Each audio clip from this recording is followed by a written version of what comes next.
একটি ডগি পানিতে পড়ে যায়। ঠিক সেই সময় ওই দিক দিয়ে একটি খরগোশ যাচ্ছিল, সে দেখতে পেয়ে তাকে বাঁচিয়ে নেয়। তখন তারা দুজনে খুব ভালো বন্ধু হয়ে যায়। খরগোশটি তাকে নিয়ে যায় এবং দুজনে পেট ভরে খাবার খায়।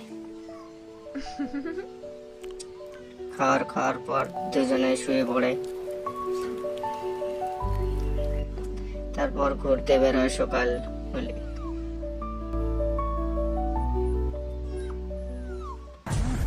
একজন মাতাল দারু খেয়ে আসছিল ট্রাক নিয়ে, তখন দুজনকেই লাগিয়ে দেয়।